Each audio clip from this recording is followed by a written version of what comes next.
Qual é a sua reação natural diante de um perigo? Diante de um perigo, a nossa primeira reação é buscar um esconderijo. Desde a pessoa que quando vê o rato sobe na cadeira, sobe no sofá, né? Até aquele que se tranca no banheiro quando ele acha que tem um invasor dentro de casa, até aquele que liga para a polícia ou liga para uma ambulância. Sempre nós buscamos uma forma de nos refugiar, um esconderijo diante do perigo. Acompanha a situação de Israel em relação aos midianitas. Eu vou ler, e eu convido você a abrir sua Bíblia em Juízes, no capítulo 6, e eu vou ler dos versículos 1 a 6. Vamos ler juntos? Juízes 6, de 1 a 6, fala assim: Fizeram os filhos de Israel o que era mal perante o Senhor. Por isso o Senhor os entregou nas mãos dos midianitas por 7 anos. Prevalecendo o domínio dos midianitas sobre Israel, fizeram estes para si, por causa dos midianitas, as covas que estão nos montes e as cavernas e as fortificações. A tradução Nova Versão Internacional diz que eles fizeram para si esconderijos. Versículo 3: Porque cada vez que Israel semeava, os midianitas e os amalequitas, como também os povos do Oriente, subiam contra ele, e contra ele se acampavam, destruindo os produtos da terra até a vizinhança de Gaza, e não deixavam em Israel sustento algum, nem ovelhas, nem bois, nem jumentos, pois subiam com os seus gados e tendas, e vinham como gafanhotos em tanta multidão, que não se podiam contar, nem a eles, nem aos seus camelos, e entravam na terra para a destruir. Assim, Israel ficou muito debilitado com a presença dos midianitas. Então, os filhos de Israel clamavam ao Senhor. A gente tem aqui a história do povo de Israel no tempo dos juízes. No tempo dos juízes apresenta um comportamento recorrente. O versículo começa dizendo: fizeram os filhos de Israel o que era mal perante o Senhor. Uma outra tradução diz: de novo, fizeram os filhos de Israel o que era mal perante o Senhor. Israel tinha um comportamento recorrente, era um comportamento ruim. E qual era a dinâmica dessa relação? Era assim: a vida estava tranquila, eles olhavam para os povos ao redor, eles adotavam práticas dos povos ao redor, tanto práticas cultuais, quanto práticas sociais, como práticas morais. Eles deixavam de lembrar daquilo que Deus tinha dito através da lei de Moisés, e eles então começavam a buscar a cultura do povo que estava ao redor. Quando eles adotavam essa postura, Deus os entregava ao domínio desses povos. É assim: você escolheu isso, então tudo bem, você fica entregue a isso. E aí, quando eles eram entregues, os povos começavam a dominá-los, e a vida deles começava a ficar complicada, começava a ficar pesada, começava a ficar opressa. Então o que eles faziam aí? Aí eles clamavam a Deus, e Deus levantava alguém que os libertava. Deus levantava um juiz. Por isso que o nome desse livro é o livro de Juízes.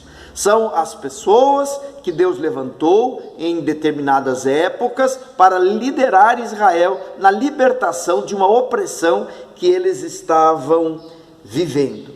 Então esse era o comportamento recorrente, essa era a dinâmica da relação que o povo tinha. O texto diz que eles fizeram de novo o que o Senhor reprova, fizeram de novo o que era mal aos olhos do Senhor. Essa expressão, fizeram o que o Senhor reprova, o que era mal aos olhos do Senhor, aparece em 2:11, em 3:7, em 3:12, em 4:1, em 6:1, em 10:6 e em 13:1. Em todos esses versículos, nos versículos anteriores, conta uma história, conta que aquele povo então recebeu a liderança do juiz, com aquele juiz eles ficaram em paz durante 18, 15, 20, 40 anos, dependendo ali da história, e depois desse tempo eles voltam a fazer aquilo que o Senhor reprova. Então eles abandonaram o Senhor. Isso aqui a gente vê na primeira vez que há essa descrição, no capítulo 2, no versículo 11, diz assim: então fizeram os filhos de Israel o que era mal perante o Senhor, o que o Senhor reprova, pois serviram aos Baalins, aos deuses de outros povos, aos Baais, né? Deixaram o Senhor, Deus de seus pais, que os tiraram da terra do Egito, e foram após outros deuses, dentre os deuses das gentes que havia ao redor deles, e os adoraram e provocaram o Senhor a ira. Então era isso que aconteceu, eles abandonaram o Senhor. E aqui abandonar o Senhor começa com uma prática de culto. Eles deixaram de cultuar a Deus e eles passaram a cultuar a Baal. Eles deixaram de cultuar o Deus se revelado nas Escrituras e eles passaram a cultuar os deuses da cultura ao redor, dos povos da cultura ao redor. Eles abandonaram o Senhor. E abandonando o Senhor, eles passaram a seguir aos Baalins, seguir aos outros deuses, e os adoraram. E por causa disso, provocaram o Senhor a ira. Talvez você diga assim: olha, Paulo, eu concordo com tudo que você está dizendo, mas isso aqui não tem nada a ver comigo. Não seja tão rápido em dizer que isso não tem nada a ver com você. Porque se você for olhar a igreja do nosso tempo, as pessoas do nosso tempo, que se dizem cristãs e que dizem servir a Deus, você verá essa mesma dinâmica. A gente tem a palavra de Deus, a gente tem aquilo que Deus diz, aquilo que Deus fala, mas aí a gente tem ao nosso redor uma cultura, uma sociedade que fala: olha, para a tua vida ser boa tem que ser assim, olha, tal coisa já não é mais assim, está na Bíblia que era do passado, mas no presente mudou, não é mais assim, olha, se você agir assim, você vai ser muito mais feliz, a tua vida vai ser muito mais legal, você vai ter muito mais segurança. E o que são isso? São os deuses do nosso tempo. O que é um Deus? O que é um ídolo? É aquele objeto aonde você coloca a sua confiança, aonde você acha que aquilo vai te tornar mais seguro, que aquilo vai te tornar mais feliz, que aquilo vai proteger melhor a sua vida. Então isso é um ídolo, isso é um falso Deus. E a nossa sociedade, ela está carregada de falsos deuses. E aí diz que a ira do Senhor se acendeu. Aí você vai dizer assim: então Deus é um ser passional, né? É como o namorado, porque a namorada olhou para outro cara, ele fica brabo, enciumado e coisa e tal. A ira do Senhor se acender não é um sentimento passional, é o comportamento de Deus, não é um sentimento, é o comportamento de Deus diante do engano. Eu gosto de uma mensagem que eu vi um tempo, alguns anos atrás, eu não lembro bem quem era o pregador, mas ele dizia uma coisa muito interessante. É como um médico que conhece tudo daquela doença e chega para o seu paciente e fala: olha, para você ter saúde, você deve agir assim, assim, assim, assim. E aí o camarada, ele deixa de ouvir o médico e vai ouvir aquilo que o youtuber fala sobre aquela doença. Não, porque você faz assim, e aí contradiz tudo aquilo que o médico diz, e a pessoa então, ela fala: doutor, mas eu vi na televisão, eu vi no YouTube, e isso, então eu vou agir assim, eu vou tomar tal coisa, eu vou fazer de tal maneira, e o médico então fica indignado, a ira do médico se acende e fala: mas olha, eu tenho amado você, eu tenho cuidado de você, eu estudei para isso, eu estou te dando a direção, e agora você está deixando de dar ouvidos àquilo que eu tenho a dizer para você, para ficar dando ouvido a uma pessoa que quer fazer sucesso no YouTube. Não está certo isso. Então a ira daquele médico se acende, não é uma ira ciumenta você não está me ouvindo, está ouvindo o YouTube. Não é isso, é que ele vê que aquela pessoa está correndo risco de morte, aquela pessoa está prejudicando a vida dela, aquela pessoa vai se complicar. Mas aí ela fica ouvindo mentira, conversinha tola, blá blá blá, sabe, conversinha agradável, videozinho bem feito, bonitinho, e a pessoa vai seguindo aquilo, e aí o médico fica irado com aquilo. Quando fala aqui que a ira de Deus se acendeu, é exatamente por causa disso, porque Deus estava vendo que aquela linha de ação ia levar aquele povo a um problema, ia levar aquele povo a um desgaste, ia levar aquele povo a um domínio. Mas aí o povo deixava de ouvir, para ficar ouvindo blá blá blá, que estava chegando ao seu redor. E aí o que aconteceu com eles? Diz o texto de Juízes capítulo 6, que eles foram dominados pelos inimigos. Os inimigos vinham e arrasavam. Eles plantavam, os inimigos vinham, os midianitas vinham e arrasavam com a plantação, roubavam os animais, deixavam eles em petição de miséria. E aí o que Israel fazia? E esse é o ponto que eu quero chamar a tua atenção hoje. No versículo 2, diz que eles faziam esconderijos para si. Faziam esconderijos. Veja só, não é que eles fugiam para os esconderijos, eles faziam. Eles construíam fortificações, eles construíam covas, eles construíam cavernas, abriam cavernas, tudo isso com o objetivo de se esconder e de se proteger. Quando Deus mandou Israel para Canaã, para a terra prometida, o objetivo de Deus é que Israel habitasse naquela terra de maneira livre e próspera, que Israel não precisasse se esconder, Israel pudesse viver na terra. Mas como Israel deixou de dar ouvidos, agora você tem eles, ao invés de viverem de maneira livre e próspera, eles estarem se escondendo, se protegendo, para que a vida deles fosse poupada, ou eles não viessem morrer. É comum entre as pessoas a prática de fazer esconderijos para se proteger da calamidade. O que é um esconderijo? O esconderijo é tudo aquilo que parece oferecer alguma garantia. E isso é muito comum. Você veja, muitos dos nossos comportamentos, que eles são moralmente aceitáveis, eles são socialmente, não só aceitáveis, mas até mesmo como estimulados, ele pode se tornar tão somente um esconderijo. Então, hoje em dia é muito comum a prática do seguro. Não, porque aí eu vou me proteger, porque se isso chegar, eu vou resolver, né? Ou os planos de saúde, planos de aposentadoria, ou então, não, eu vou estudar, eu vou me avançar, porque eu vou ter uma boa profissão, porque aí com isso eu vou conseguir garantir a minha vida. Ou então mesmo a prática da aposentadoria, né? Não, eu vou garantir a minha velhice, eu vou garantir, e nessa de que a gente vai garantir, que a gente diz que vai garantir, a gente está somente construindo um esconderijo para nos protegermos da calamidade.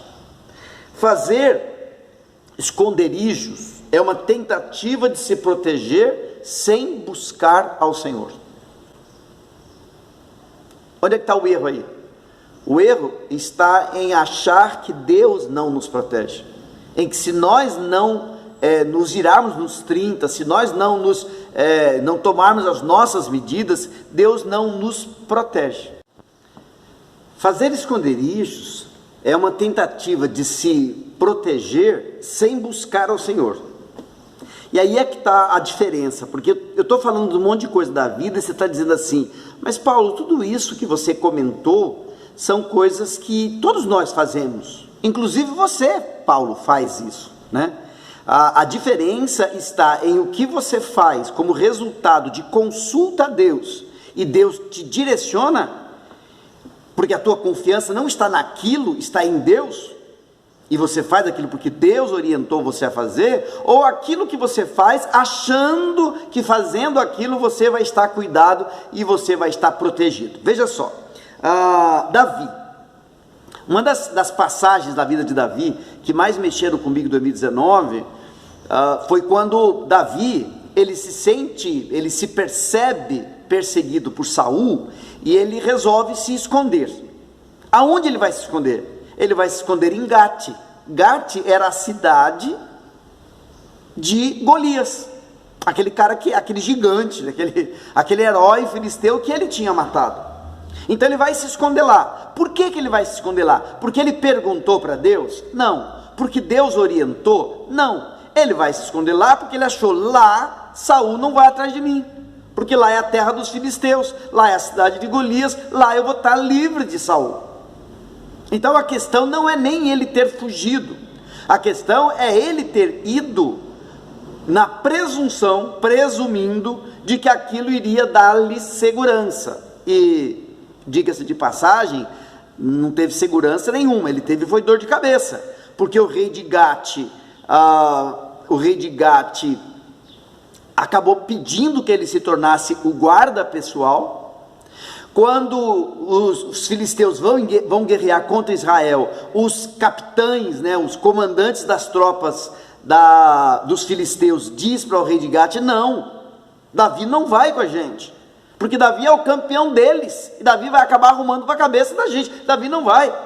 E ainda Davi, para ter alimento, ele atacava as tribos do deserto, para pegar os animais, pegar as provisões e tal.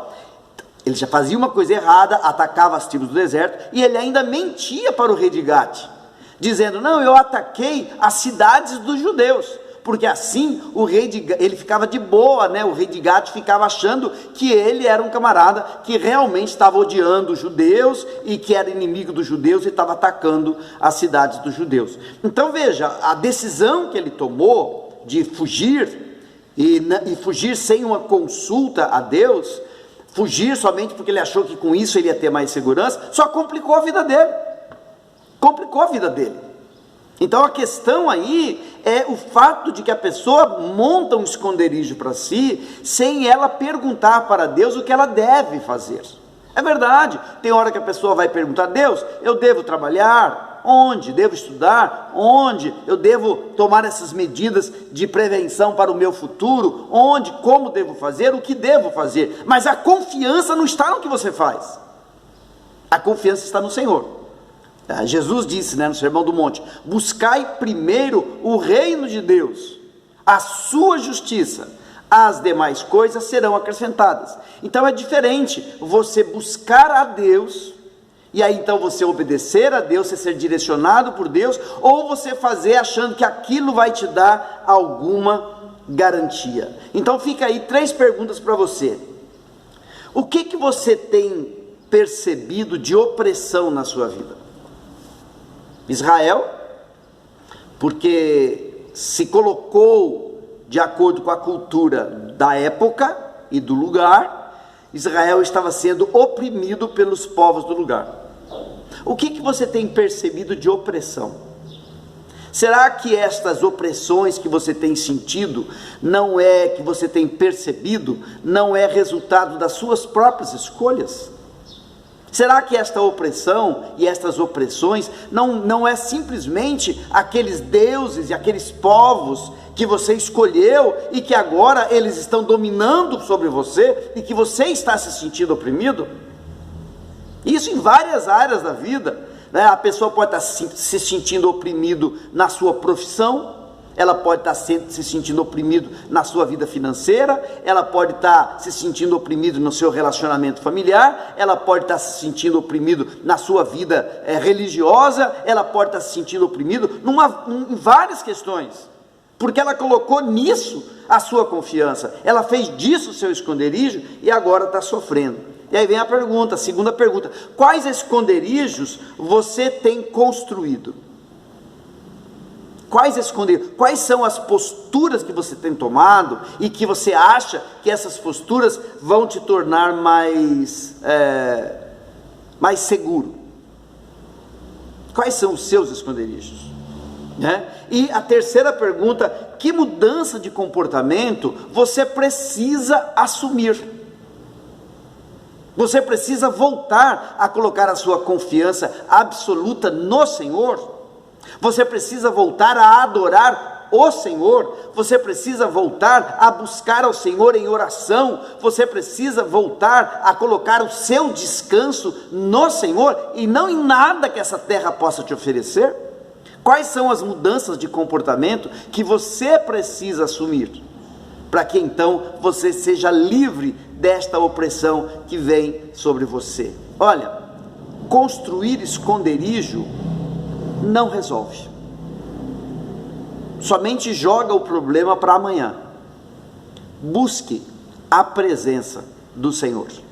Eleva os meus olhos para os montes, de onde me virá o socorro?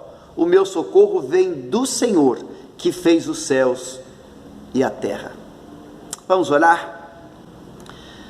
Ó Deus, perdoa-nos, nós somos tolos, tendo a Ti como nosso Deus, e tendo a Ti que nos fez Teus filhos, nós ficamos buscando outros ensinos, outros hábitos, e terminamos opressos e construímos esconderijos.